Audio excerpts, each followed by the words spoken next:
শ্বশুরের দেওয়া খাট না হইলে শুইতে পারবে না। তুমি কি এমন ভিক্ষুকের পোলা নাকি? শ্বশুরের পালঙ্ক দিতে হবে, শ্বশুরের টেলিভিশন দিতে হবে, শ্বশুর সোনা দানা দিয়ে দেবে।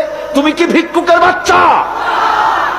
তুমি পুরুষ, তোমার আত্মমর্যাদা, পার্সোনালিটি, শখসিয়ত, ব্যক্তিত্ব থাকতে হবে।